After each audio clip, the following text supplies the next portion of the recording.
Hello everyone, my name is Pixlriffs. Welcome back to Decidedly Vanilla. I had to make sure I wasn't going to take out one of my ceiling tiles. These daylight sensors are actually kind of sensitive when it comes to, take an axe to these and you just decimate the entire ceiling instantly. Anyway, we're back on Decidedly Vanilla, and you'll notice the garden has been taking shape. It's not quite done yet. There are definitely some empty patches where I would like things to be a little bit more detailed, a little bit more busy. I definitely want some more sugarcane around the place, especially if this is going to be a Chinese-inspired garden, because I guess sugarcane grows, or like bamboo. It's meant to look like bamboo, essentially. So, yes, a lot more of that in in Eastern Asian countries. But here we go. Here is Rumi. He is sadly slightly more jailed than he was. He has hopped out of the minecart a couple of times, and so I've got him in this little contraption until I can figure out what the deal is. Basically, he's not actually standing in this minecart right now. The minecart is occupying the same space as him, but thanks to the way entity physics work and the collisions in 1.9, rolling a minecart into him like this will no longer get him to occupy it permanently. Like, he can step out of it, or sometimes when you roll it over him, he doesn't even get into it at all. What happens, though, is if he tries to leave this space, he collides with the minecart, and it's like he's stepping into it. So he rolls out of here, and then I can just roll him back in. But, yeah, there have occasionally been instances where he's gotten out, and I don't want to lose him because, as people have been pointing out, he is a villager with some very, very valuable trades. Right now, he's a little bit locked up, but we need to get some more books on the go so we can trade him for some emeralds, and maybe trade for some bookshelves and things as well, and then maybe we can unlock the valuable trade like the paper one and the written book trade. So, today we're not going to be doing a whole lot of trading with Rumi, because I did a lot of that in the last episode. So today, I want to do something with my little Pueblo builds over here, and I have a feeling that pretty soon I'm going to start on my museum project, which means I'm going to be doing a fair bit of scouting out for a potential spot. I think there are a couple of plains biomes, either that way or that way, which I want to explore. But I want to do something with some of these Pueblo buildings. I want to do something with this shop in particular. I think, because I've built a couple of these on the previous DV servers, this one here is going to be the soup kitchen. And now I've definitely done stuff with mushroom soup before, because I was raising mushrooms on the first DV server, so we had a ready source of mushroom stew. But now that we're in 1.9, we also have the option of beetroot stew, or beetroot soup, I think it is. So I'm growing these in my garden. I've got a couple of vegetable patches over here, and I've noticed something kind of interesting about beets as a crop, which makes them kind of unique. I imagine it is not intended as part of the game, but it exists nonetheless. You'll notice that the beets are growing in tilled ground, but there are a couple of them, this one here and even that one there, which are not. And I haven't planted them that way, but beets don't seem to share the properties of other crops when it comes to trampling the farmland. If you jump up and down on them like this, the farmland will revert back to dirt, but it won't uproot the crops. And I don't think this is at all intentional. It certainly doesn't happen with fully grown carrots or potatoes. I haven't actually tested if it works with beets which aren't fully grown. So let me try jumping up and down on this. Oh, it does. Okay, so I've no idea if that will continue to grow or not. They have a water source block underneath one of these somewhere. You can kind of hear it, and they may even be getting water from this river as well. But it seems like beets will continue to grow until you punch them like that. And that one didn't give me any seeds, but I don't think that's related. I think that's just it not giving me some seeds. So I've been growing them in this little patch, and you could almost have them grow in a slightly different kind of way by slowly reverting all of this back to dirt and letting the grass grow back over it like it has here. It'll make for a kind of more interesting vegetable patch. I kind of like the tilled earth though, so I'm probably going to leave it like this. And yes, you'll notice that I have a diamond hoe with unbreaking and mending now. So what if I've got a diamond hoe? It's the only hoe I'll ever need. I'll probably put it in my ender chest later so I can use it anytime I want. And yeah, this is the way we're working now. We're working with diamond tools and mending, and you'll never need another, so what's the point in making tons of stone hoes, right? So, this is the garden so far, and I'm trying to get my hands on some more exotic flowers, namely blue orchids. I want a lot of blue orchids in this place because they would go really nicely with the water feature that I've got here. I made this little bridge over the top of it. It's okay. It could do with being a little bit bigger, so I could make it a bit more detailed, but I didn't want to have a massive river running through my backyard, and it would make no sense that it just doesn't go anywhere once it hits this wall. I've already kind of had to create this little, like, it's a sewer outlet. It goes down into some kind of underground system just to make that feel a little bit more realistic to me. I expect nobody else really cares, but that's the kind of chap I am. And I made some giant mushrooms, and it's been nice to get back to giant mushrooms, to be honest. I harvested a bunch of the blocks in the last series, but never really did anything with them. And so with this one, I've shaped the brown mushroom a little bit so it now kind of curves in on itself, but still has the spore blocks underneath there. And this giant red mushroom I just kind of kept the way it was. But I think they really add something to the garden. They add a nice dynamic to it. It's nice to have these kind of larger plants in here. I was thinking about doing some more custom trees as well, but we will get to those another time. Not going to do those on camera today. So today we're going to set up the beet shop over here, but while I do that, I wanted to play you a clip from a couple of weeks ago when Clandlewood and I met up to record something. This has already gone out on his channel, but I thought it would be best to show you it from my perspective. So I caught up with Clandle mainly because I wanted to go over to Farhaven and check if he wanted me to continue doing work on his army barracks building. But instead, it turned out he wanted a lesson in 1.9 PvP, and seeing as we've covered that in Ask a Minecrafter recently, I figured it was probably a good time to give him a lesson.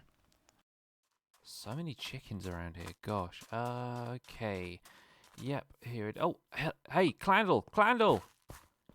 Oh my goodness, there is someone here. Hello! It's been a while. Oh my goodness. How are you doing? Hi, what is that you've got? Oh goodness, you've got like a big breadboard. Yes, yeah, I've been slicing a few sandwiches. But in the meantime, I'm using it as a shield. It's actually quite effective. I've got a lot of questions about what's going on, where everyone is, why I'm here, etc.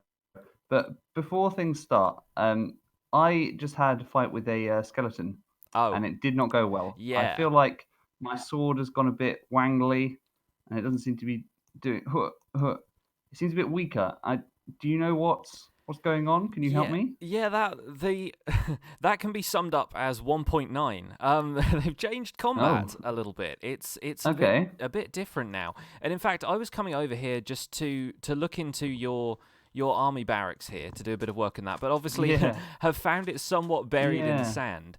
But in here, what I would call submerged. Yes, but I managed to do the interior. Oh, you might want to come through there. I managed to put in a couple of chests and dig out all the sand, so that there could be some supplies in here. And I feel like if you've had a tangle with a skeleton recently, this might be the ideal time for you to get some supplies on the go. So in the chest over here, you'll find some weapons and armor. Oh, handy. Yes. Armor? Yes. That's so unlike me. I know. And I have a feeling you may need it, despite your opposition to armor in general. I think, you'll probably need this against the skeletons. Yeah, he did seem a bit grumpier than normal, a little bit more stubborn. Yeah. So don the armor, and you may have an axe already, but if not, bring that with you because those are a little bit good now.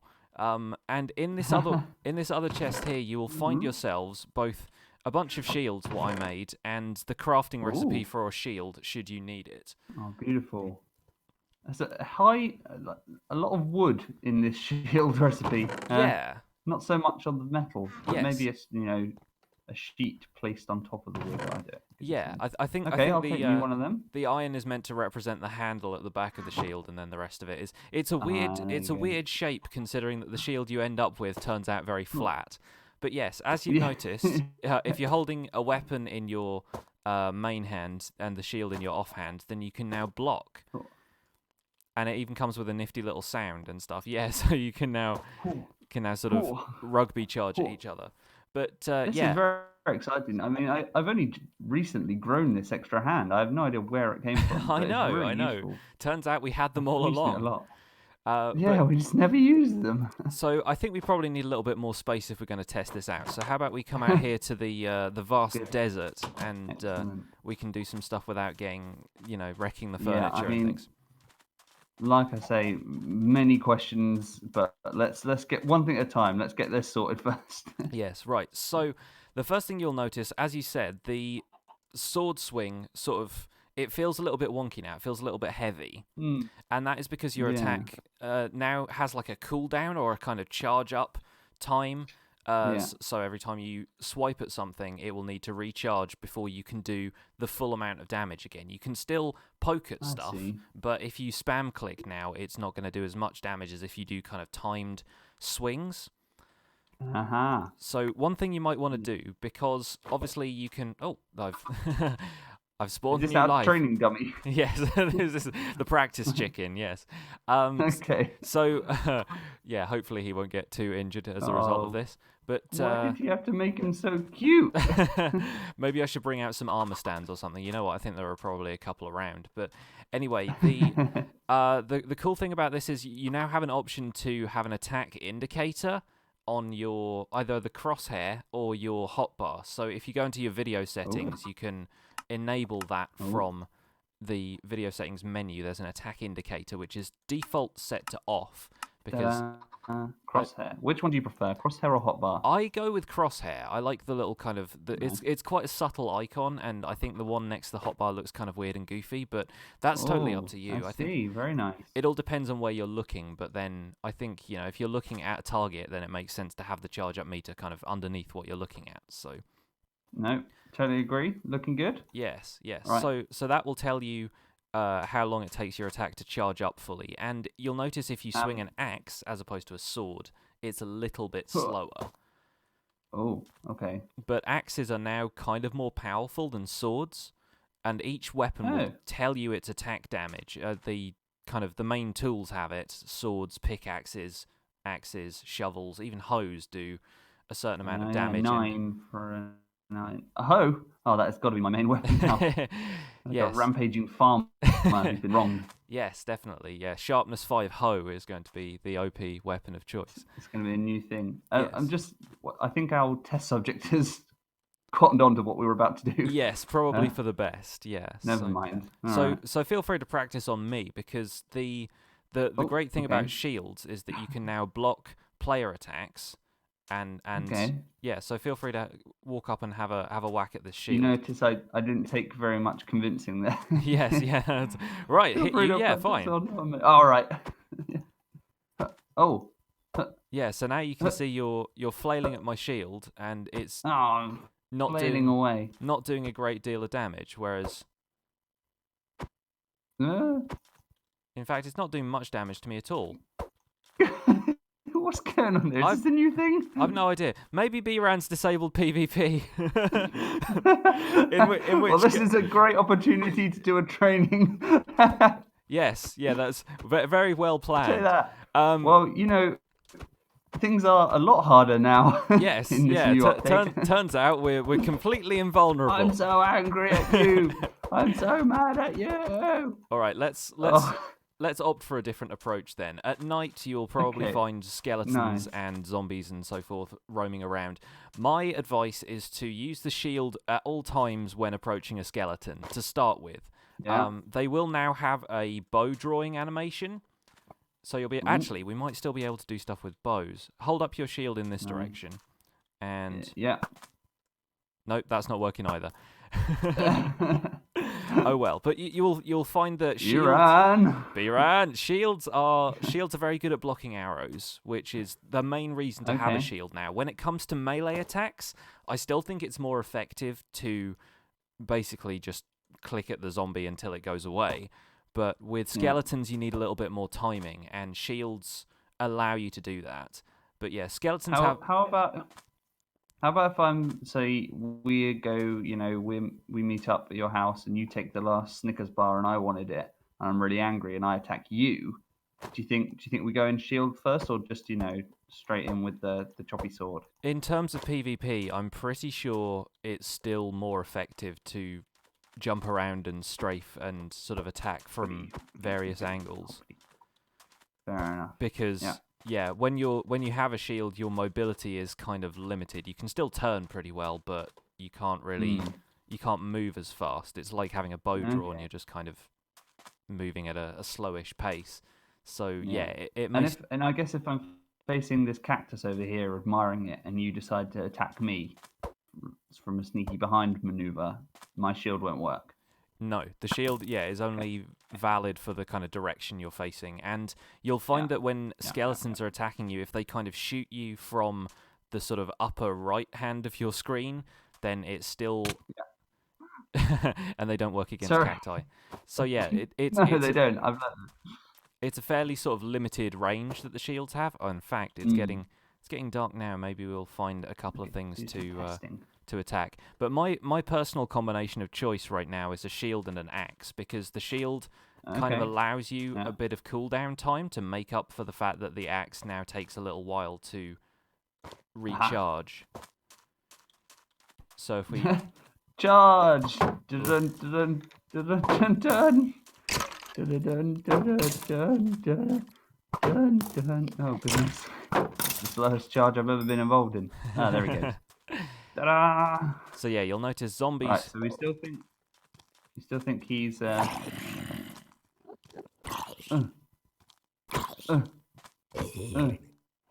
yeah. So yeah, pretty that was effective. a lot easier than last time. Yes, melee style, it's fine. I think skeletons are the main thing that you'll need the shield for. It's also not possible to block using a shield whilst you're firing a bow. So okay, fair enough. If you want to use both at once, then it can be kind of tricky. It works if you have the bow in either hand now, so you can actually draw the bow from your left hand. Oh, nice. But if you've got a shield in your right hand, then you will block. So yeah. Oh, I think he's firing at you. I was like, it's not working, but he's not going for me. Oh, I think he got my shield. Aha! Take that. Oh, he hit me. He hit me in the nose. There's too many of them. They're ganging up on me. I'll distract the skeleton for a moment. It's alright. We're good. Oh, I think this spider has turned PvP off too. There we go, we're fine. Take this, sir. Oh, missed him. Hey. Well, it wasn't the smoothest, but for a first go, I think that wasn't too bad. Yes, better than previous attempts for sure. Another thing it's important to know. Look at that Enderman staring at us, like he's holding that cactus like he's so proud of himself. He's like, look what I got, guys. Yes, one thing it's important to know is that they've also changed the way regeneration works. So now, if your saturation is full, you'll actually heal up much faster than just half a heart at a time. It will go really fast, so it's quite important to stop during important fights and have a snack. Yes. But as you can see, oh sorry, stole your XP there. Things are mostly the same, but just that a little bit different. So once we all get used to running around using shields, I think we'll be fine. I might have to spend a night out here practicing, but thank you very much for your assistance. Oh, no I'm problem. sure we'll have many more conversations about what on earth is going on and why this place is here and covered in sand and how we got here, but for now, I think that's a good start. Yeah, I think we've done pretty well. I'm slightly... look at you go. Yeah. Adjusting to this. fighting Enderman. There we do go. it! Yeah. There we go. They pack a punch still. And the shield attack combo is a little bit rusty when it comes to fighting melee style mobs, but it's useful against skeletons. Cool. Alright, well thank you for your help, Mr. Pixlriffs. You're most welcome, Mr. Clandlewood. Pop back into my folks, all I can say is it's a good thing we have a skeleton farm, because my goodness, beets are difficult. They take a lot of bone meal to grow. They actually take more, I think, than standard crops do, because normally with crops you will grow them in probably 3 or 4 hits of bone meal. These can take up to 5 or 6. Like, they'll grow maybe kind of 2 or 3 sometimes, but the rest of the time they take a little bit longer. See, there's like already 4. There's a couple of times I've spammed a whole stack of bone meal and really not got much in the way of return.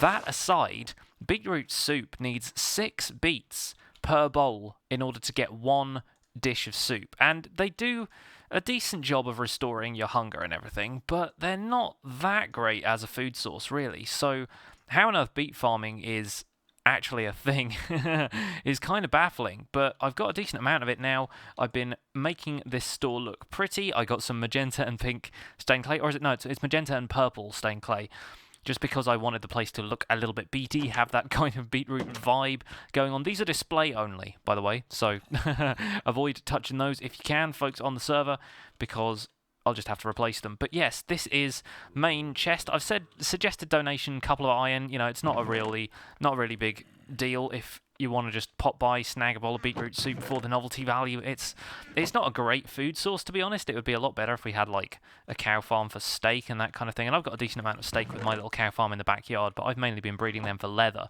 But anyway, this is the beetroot soup shop, and it's got a nice little farm on the roof that people can feel free to use if they want. And of course, had to call it Beets by Pix, didn't I? Because anyone who is working with beetroot, if they haven't made like a Beet by Dre joke by now, then it's on the way, guys. So there you go. But that's today's little shop project, and I think I'm probably going to head out that way to start the museum, but I'm still not entirely sure. There's a couple of things around, and I know the swamp that I wanted the blue orchids from is over there, so I might end up settling over there, but I'm going to work on that probably this week. You might see the start of that on Friday, but that is going to do it for today's episode. Thank you guys so much for watching Decidedly Vanilla.